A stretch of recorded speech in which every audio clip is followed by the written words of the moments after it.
Asseyez-vous, chers collègues.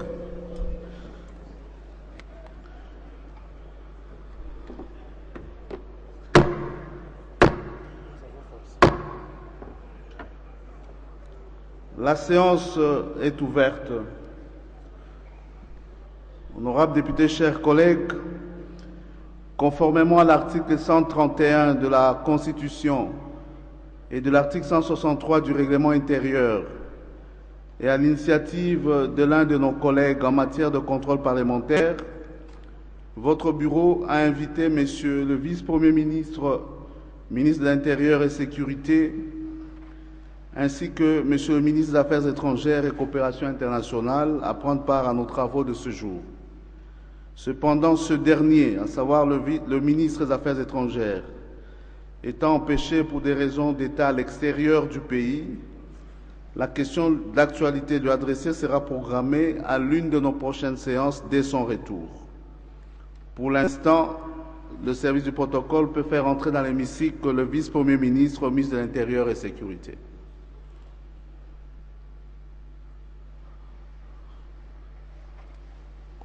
En passant, chers collègues, je constate qu'aucun collègue n'est en chemise jaune aujourd'hui.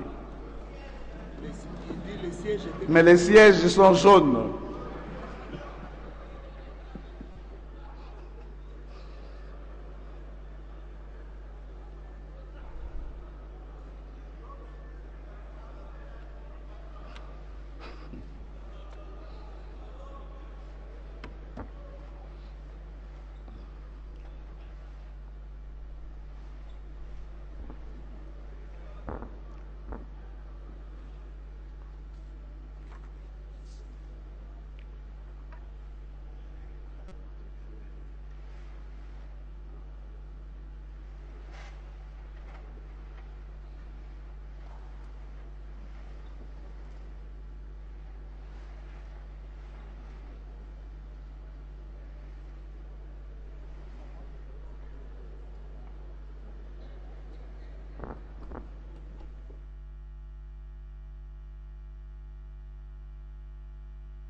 Monsieur le vice-premier ministre, monsieur le ministre, madame la vice-ministre, nous vous souhaitons la bienvenue et vous remercions de votre disponibilité. Ces souhaits de bienvenue s'adressent également à d'autres membres du gouvernement ainsi que des responsables des services de l'État qui sont à nos côtés, essentiellement les responsables des services de l'État, puisque je crois avoir cité tous les membres du gouvernement. Chers collègues, le relevé de présence indique que nous sommes 259 députés dans l'hémicycle sur le 500 qui compose l'Assemblée nationale. Le quorum de la moitié plus 1 étant largement atteint, nous pouvons valablement tenir notre plénière. Le projet d'ordre du jour de notre séance porte sur les points ci-après. 1. Adoption du projet de l'ordre du jour. Du projet d'ordre du jour. 2. Audition de M. le vice-premier ministre, ministre de l'Intérieur et Sécurité sur les événements malheureux des 19 et 20 septembre 2016 en République démocratique du Congo. S'il n'y a pas d'objection, l'Assemblée plénière peut se prononcer quant à l'adoption de ce projet d'ordre du jour. Qui sont pour? Merci. Qui sont contre? Qui s'abstiennent? Merci. L'ordre du jour est adopté.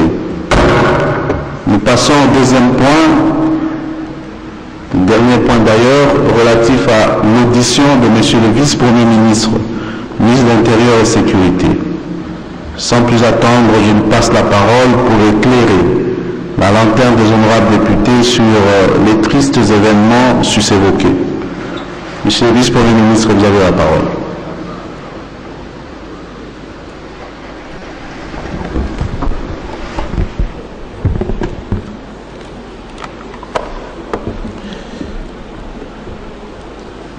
Honorable Président, merci pour la parole que vous venez de m'accorder.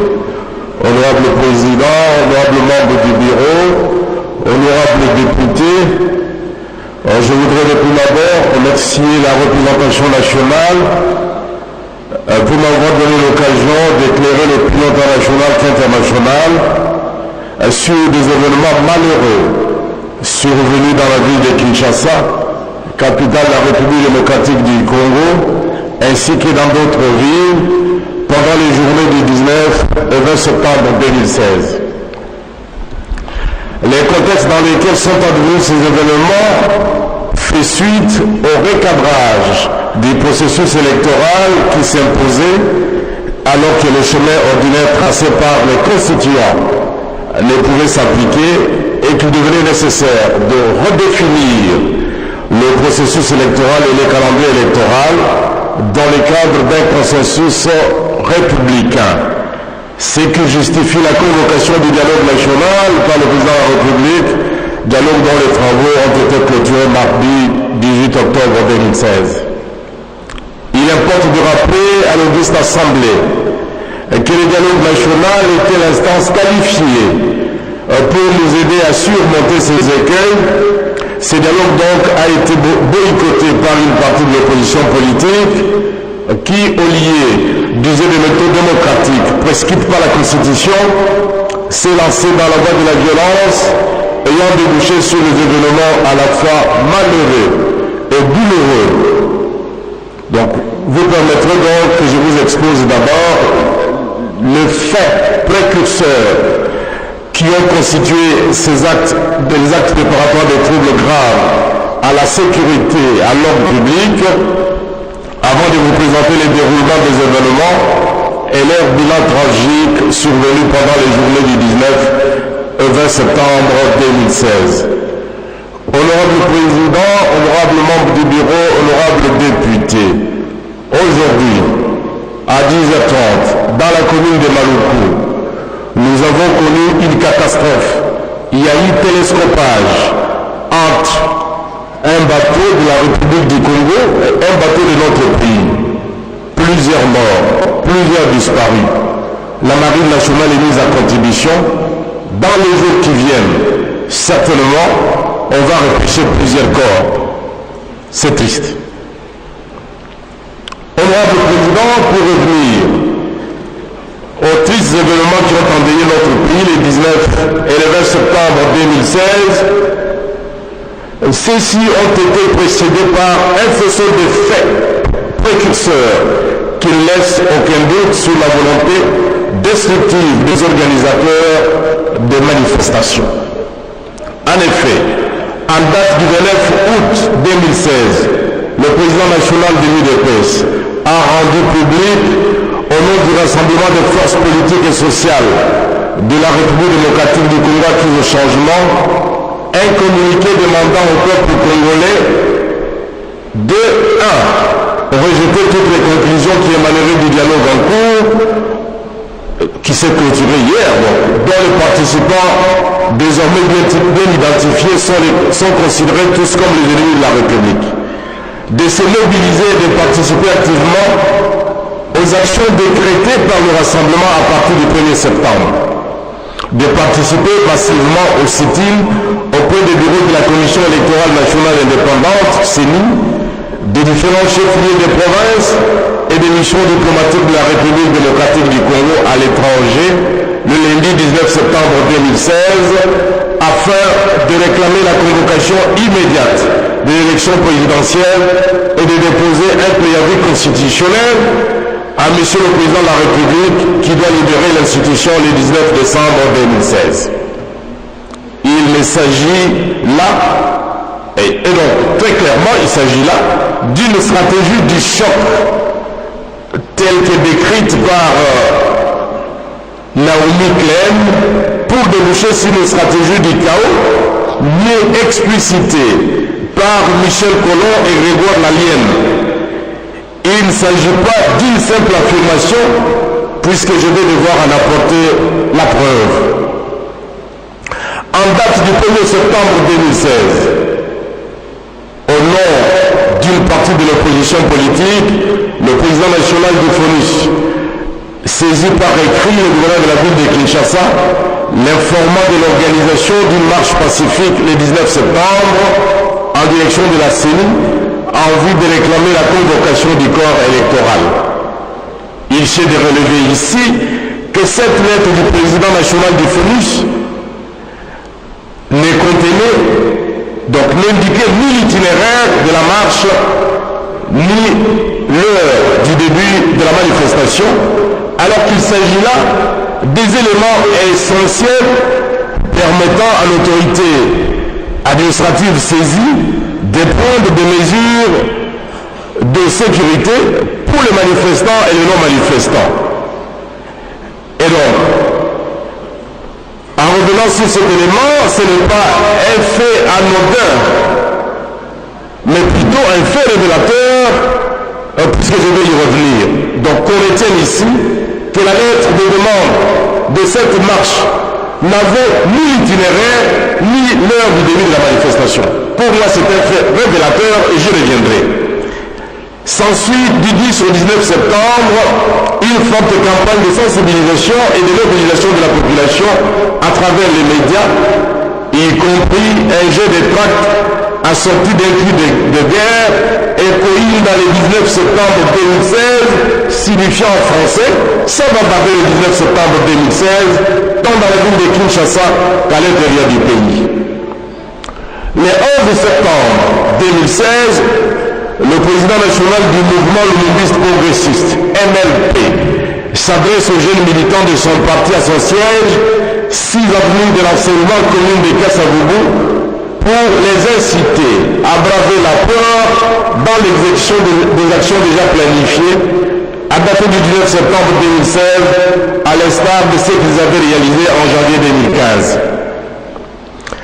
Le 15 septembre 2016, dans la salle de réunion Kitoko de l'hôtel de ville, les gouverneurs de la ville de Kinshasa président en présence du commissaire de police M-Paul Monisco, le général Awale, et du comité provincial de sécurité, une réunion axée sur l'examen des modalités du déroulement de la marche projetée le 19 septembre 2016, à laquelle prennent part les organisateurs. À l'issue de cette réunion, faute de compromis, les gouverneurs de la ville de Kinshasa leur demandent de clarifier les points ci-après. Ils demandent donc aux organisateurs de la marche de clarifier les points ci-après, les lieux du rassemblement. Où leurs militants vont-ils se rassembler?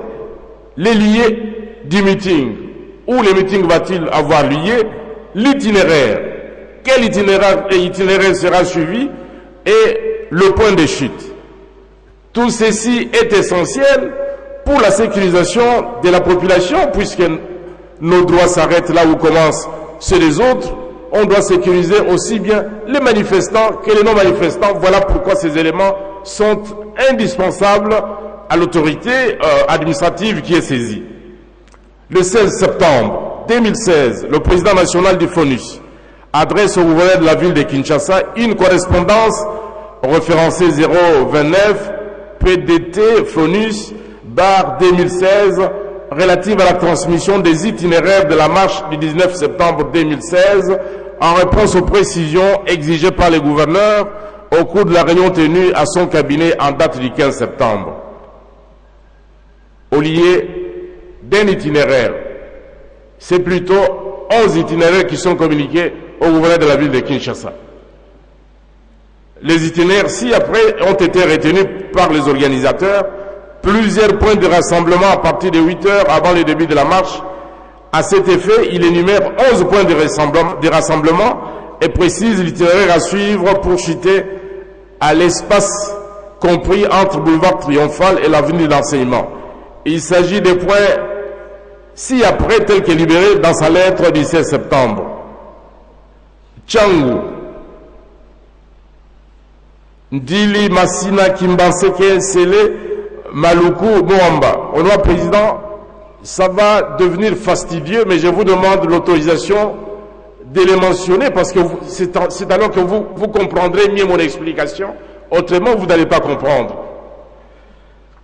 Donc, Tchangu, Ndili, Massina, Kimbanseke, Nsele, Maluku, Moamba, Matete, Lemba, Kisenso Limité, point de rassemblement, place Lumumba, itinéraire, boulevard Lumumba, boulevard Sendwe, espace Triomphal. Kinkole, point de rassemblement, commune, itinéraire, boulevard Lumumba, boulevard Sendwe, espace Triomphal. Pascal, point de rassemblement, Sainte-Thérèse, Limité, Moamba, Ngaba, Funa,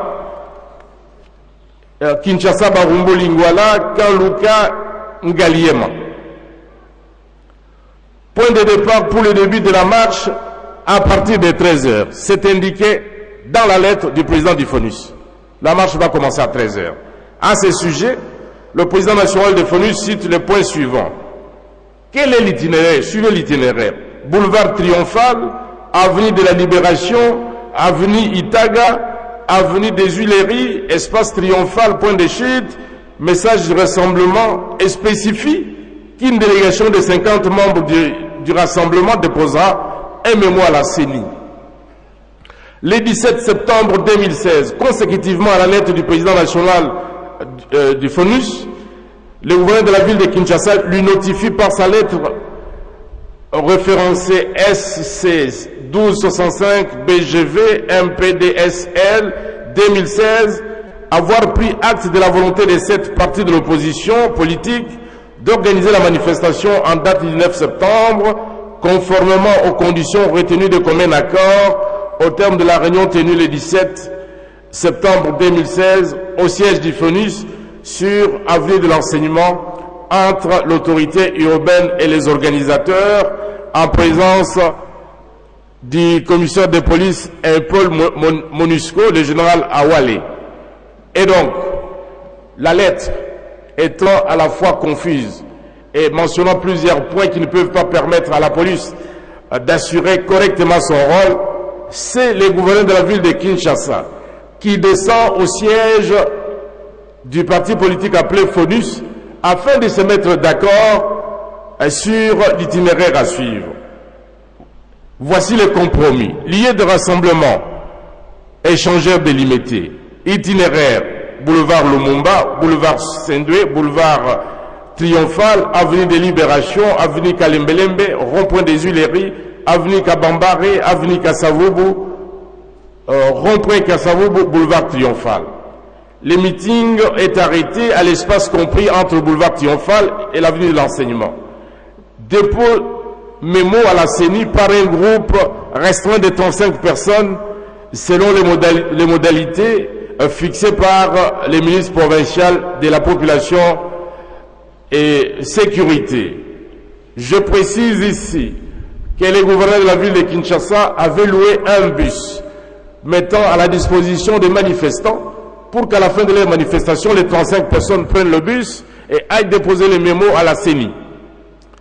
Le 18 septembre 2016, le député national Martin Fayoulou, dans une interview accordée à Jeune Afrique et publiée en ligne le 19 septembre, incite la population congolaise à emboîter les pas au peuple burkinabé qui s'est libéré des affres du président Blaise Compaoré en octobre 2014. À la même date, 18 septembre 2016, entre 17h et 19h, donc la veille de la marche dite pacifique, des indices de violence sont déjà perceptibles car il est signalé plusieurs cas de troubles à l'ordre public et d'atteinte aux droits des particuliers à la hauteur de la permanence de l'UDPR située sur 10e rue Limité résidentielle. Des véhicules sont caillassés, dont 3 identifiés, de pneus brûlés, les voies publiques sont obstruées. Venons-en aux manifestations proprement dites. Les 19 et le 20 septembre 2016. Honorable Président, honorable membre du bureau, honorable député, convenu de commun accord entre le rassemblement et le gouvernement de la ville de Kinshasa comme pacifique, ces manifestations, de par la volonté des organisateurs, ont connu la dérive et sont devenues violentes, causant des dégâts humains et matériels, contrairement à l'article 67 de la Constitution que nous défendons tous, qui dispose « Tous les Congolais ont le devoir de protéger la propriété, le bien et intérêt public et de respecter la propriété d'autrui ». En se référant à l'article 26 de la même Constitution et le prescrit de la loi sur les manifestations publiques. Pour avoir à l'esprit l'ampleur des dégâts occasionnés, je voudrais rappeler à l'auguste Assemblée la succession de ce fait. Pour des manifestations brandies comme étant pacifiques et dont les débuts officiellement prévus pour 13 heures, on a noté les premiers actes de barbarie déjà à 6h20 du matin. Il y a eu en effet caillassage et incendie des véhicules de transport en commun, publics et privés, des établissements scolaires et universitaires, l'érection des barricades constituées des épaves de véhicules, de pneus brûlés, des troncs d'arbres, destruction de plusieurs caméras du système de vidéosurveillance installées le long des différentes artères, pillage des sous-commissariats de la police nationale congolaise, antenne de l'inspection générale de la police nationale congolaise, station de service, des résidences privées, des sièges des partis politiques, de la majorité comme de l'opposition, des cours et tribunaux, ainsi que l'incendie du barreau de Matete, ainsi que des succursales de banques, Robank, Ecobank, Procredit Bank, et donc au quartier de Bonhomme, Biac, Ecobank également à Linikine, des armes et des effets militaires et des policiers emportés, et de petites pertes gratuites de vies humaines. Bref, l'ordre public a été gravement perturbé. Honorable Président, honorable membre du bureau, honorable député, il importe d'informer la représentation nationale que les enquêtes se poursuivent au niveau des services de l'ordre et de sécurité. Cependant, il essaie de dresser un bilan provisoire de ces événements malheureux. En ma qualité de vice-premier ministre, ministre de l'Intérieur et de la Sécurité, tous les services réunis de l'État ont mis à ma disposition un bilan de ces manifestations prétendument pacifiques du 19 au 20 septembre 2016, lequel bilan affiche un total de 32 pertes en vies humaines régulièrement enregistrées, dont 4 policiers, et signalons qu'un 5e policier vient de succomber à ses blessures le 10 octobre 2016. Et parmi les policiers, une femme et un homme ont été brûlés vifs. Étant donné qu'une enquête judiciaire a été ouverte, le bilan définitif sera celui que nous donnera la justice. Il faut souligner que ces dégâts humains sont suivis de dégâts matériels répertoriés dans l'ordre suivant. Dégâts matériels répertoriés: 28 commissariats, donc SIAT, sous-SIAT et postes de la police nationale congolaise saccagés et ou incendiés par les manifestants. 26 immeubles pillés, saccagés ou incendiés. 21 véhicules vandalisés et incendiés. 40 caméras du système de vidéosurveillance de la ville de Kinshasa totalement détruites. 2 points de vente des produits Bukangalonzo pillés au quartier 1 en Dili et à Massila sur le boulevard Lumumba, non loin de la rivière Tsanga. Honorable Président, honorable membre du bureau, honorable député, il est impérieux de vous rappeler le caractère prémédité des actes posés par les manifestants des 19 et 20 septembre 2016. C'est pour cette raison que la lettre du président de FONUS ne contenait ni l'itinéraire ni l'heure. C'était pour que l'administration urbaine dise non. Mais ils ont été pris dans leur propre piège. L'administration urbaine a dit oui, organisez votre manifestation. Et, étant donné que ce n'était pas une manifestation qui avait été préparée, mais plutôt une insurrection, il devenait assez tard pour désamorcer, comment dirais-je, la grenade qui était déjà dégoupillée. C'était fort tard. Et c'est ainsi d'ailleurs qu'on va devoir présenter au gouverneur de la ville de Kinshasa 11 points qui ne pouvaient pas cadrer avec l'ordre sécuritaire. Et donc, il a été constaté et enregistré avant l'heure prévue des manifestations de nombreux actes de vandalisme, de barbarie, de pillages, de tueries orchestrés par les manifestants, ainsi que la détention et l'utilisation des armes et munitions de guerre, en sus de l'usage des cocktails Molotov. Ces dérapages dangereux et prémédités a amené les forces de l'ordre à faire face aux manifestants qui s'étaient déjà transformés dès les premières heures en tueurs, en casseurs, en pilleurs. Le carnage projeté et souhaité par les auteurs intellectuels de ces manifestations a pu être évité grâce au professionnalisme des éléments de la police nationale congolaise qui ont fait face aux manifestants visiblement drogués, organisés en gang. Le caractère prémédité de ces manifestations est aussi mis en évidence par le fait que les organisateurs, par leur correspondance du 1er septembre adressée au gouverneur de la ville de Kinshasa, je l'ai dit, ont délibérément omis de mentionner le point de départ et même l'itinéraire de cette marche dite pacifique. Ni l'itinéraire de la marche convenue de commun accord entre les gouverneurs et les organisateurs le 17 septembre 2016, ni les dispositions de maintien de l'ordre public n'ont été respectées par les organisateurs. Le gouverneur de la ville de Kinshasa a de bonne foi pris la responsabilité d'autoriser les manifestations projetées en date du 19 septembre 2016, alors que les organisateurs ne cachaient pas les velléités insurrectionnelles durant leur campagne de sensibilisation. Les faits tels qu'ils présentés démontrent amplement que bon nombre de victimes l'ont été soit par le fait de manifestants armés, soit par celui des éléments de l'ordre en faction devant les bâtiments protégés, cibles des pillards.